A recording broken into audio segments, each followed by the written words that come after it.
All right, so man, I want to talk about this take that I had on the Patriots, man. And you know what? I might be crazy, but I don't think it's implausible at all. I really think that the Patriots, specifically Bill Belichick, I think he's working on like essentially forcing Tom Brady out. I made a post on Facebook. I'm like, man, the Patriots are not going to win this year, and Tom Brady's going to get cut. The way I see it is, no, he's not going to actually be cut. Like the technicality of it, he's not going to be cut. But there is certainly a reason why they offered this man what is supposed to be a 2 year extension, but for some reason it's really not. And the contract voids after this season. And I'm pretty sure it's because Bill Belichick, who's been trying to get rid of Tom Brady, he's been trying to like kind of be like, all right, Tom, it's time to go. If you watch the Super Bowl, it's getting hard for Belichick to win with Tom Brady.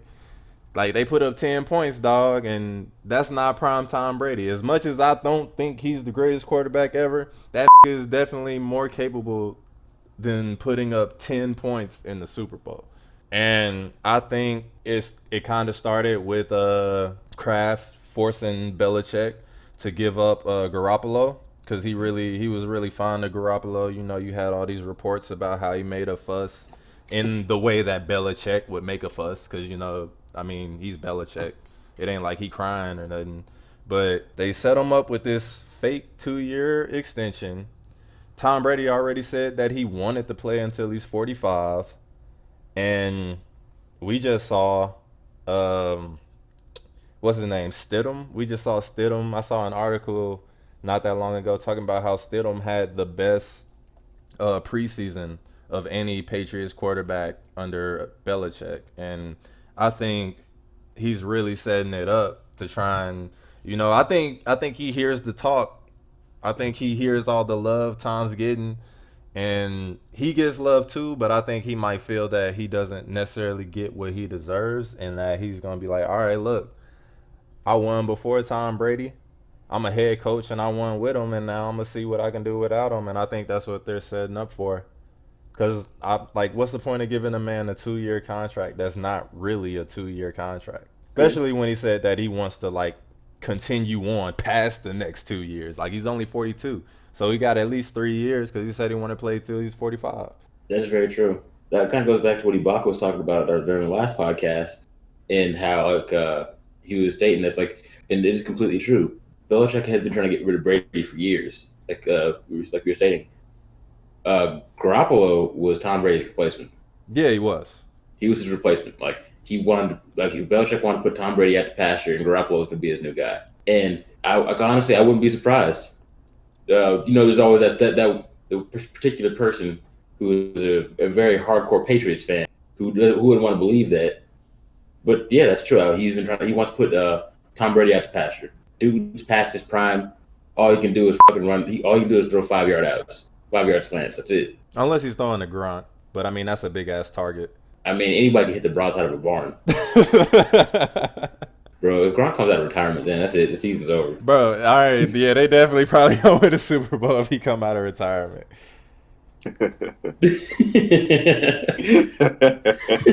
Speaking of which, so y'all think that Antonio Brown is some mad genius, or do you think this is all just dumb luck?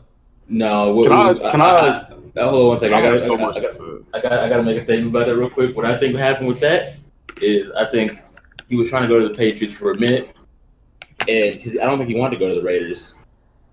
And then he was having backroom conversation with the Patriots. Belichick's like, "Hey man, make a fuss about your helmet.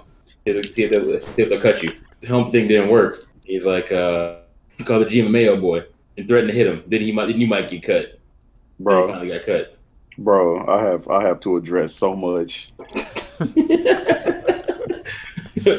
Ibaka, would you like to speak your piece? You know what? I would. Bear with me, gentlemen, because I'm very upset. First of all, Isaac 1-7. Everything you said is true. We don't even have to go back into Belichick trying to get rid of Brady. He's been trying to do that for the last 5 years plus. He's been trying to get rid of Tom Brady. And Tom Brady said, well, if you try to get rid of me, what happens to the Patriots? And Bill Belichick said, "Bitch, I am the Patriots." And Tom Brady said, "F you and your hoodies. I'm gonna go talk to Daddy." For people who don't know, Daddy is Robert Kraft, the man who smuggles prostitutes from other countries. So Tom Brady went and cried to Daddy, and then Daddy went to Bill and was like, "Hey, bro, we got a problem." And Bill was like, "I mean, you signed my checks, bro. We ain't got no problem." And so Bill Belichick has been kind of stuck with Tom Brady, but he as a man and as a warrior, Bill Belichick wants to prove that he can win without Tom. So I do believe that this will be Tom's last year in New England, no matter what happens. That's all I want to say about that. Isaac 17, you're completely right. I agree with you 100%. Tom Brady's done. In New England, somebody will sign him. Yeah, somebody gonna give him a contract. Now, back to Antonio Brown. This is what I want to say, and this is from the heart. Fuck Antonio Brown, and I mean it. I don't care what he does.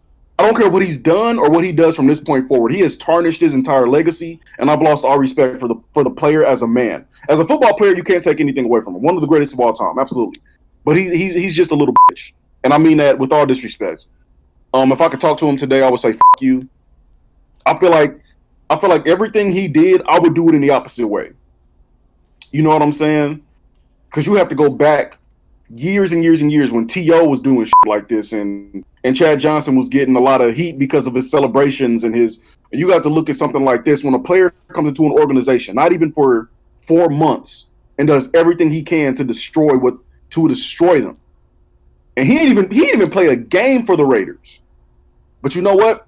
I don't feel bad for the Raiders, because as soon as Antonio Brown went to Facebook Live in the Steelers locker room, that told me everything I needed to know about him. Because not only did you disrespect Mike Tomlin, Omar Epps is his cousin. And I love Omar Epps. He was dope in the wood. All right? Not only did you disrespect Mike Tomlin, Omar Epps' twin, but you disrespected the Pittsburgh Steelers, bro.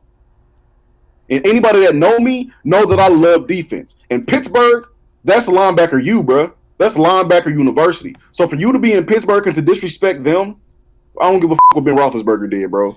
I don't give a fuck what he was getting such special treatment in Pittsburgh, bro. He was probably practicing once a week. He probably went to like 2 meetings out of like 18. Like the Pittsburgh Steelers like took care of Antonio Brown seriously, and then all of a sudden Juju Smith-Schuster wins team MVP, and you throw a fit after $68 million, bro. I'm sorry. First of all, I'm almost done. You shouldn't have did this. You see what you did? You talking about football. Whenever y'all talking about politics, right? I don't know nothing about all that shit, but I know football, and I'm gonna tell you this: Antonio Brown disrespected the game, and he disrespected the Pittsburgh Steelers and the Oakland Raiders. And you know what? He's an embarrassment to the culture. And I don't get caught up in colors. I never played a race card. But when you use your blackness for the opposite effect, saying shit like, "Oh, the NFL is racist because I can't wear the helmet that I want to wear," are you fucking kidding me? When they're making Tom Brady, who is basically football Jesus, they're making him change his helmet. But you special because you're Antonio Brown. Man, fuck you, bro. This ain't got nothing to do with no white or black people. This is all about you, and that's why you will never, and I repeat, never make it into the Hall of Fame. No matter what you do, you disrespected the game, the league, everything that it stands for so much that you'll never be spoken of again. And again, one of the greatest players to ever do it. Can't take it away. If he makes it to the Hall of Fame, it'll be 70 years from now, when everybody's forgotten about who he was as a man. Because Ray Lewis said something very powerful. He said, no matter what they say about me, I can go in any stadium right now today because of what I did on the field and off the field.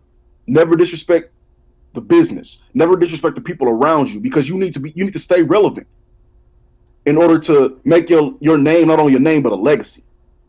And these guys today, bro, with Instagram and Facebook and Twitter, they destroying themselves. And Antonio Brown, like, seriously, again, I gotta stress that, great player, man. Seriously, he's up there with Randy Moss, Terrell Owens, and the GOAT, Jerry Rice. He is. You have to give it to him. He's that great, that special of a player. But as a man, he is seriously a 16-year-old girl trapped in a grown man body.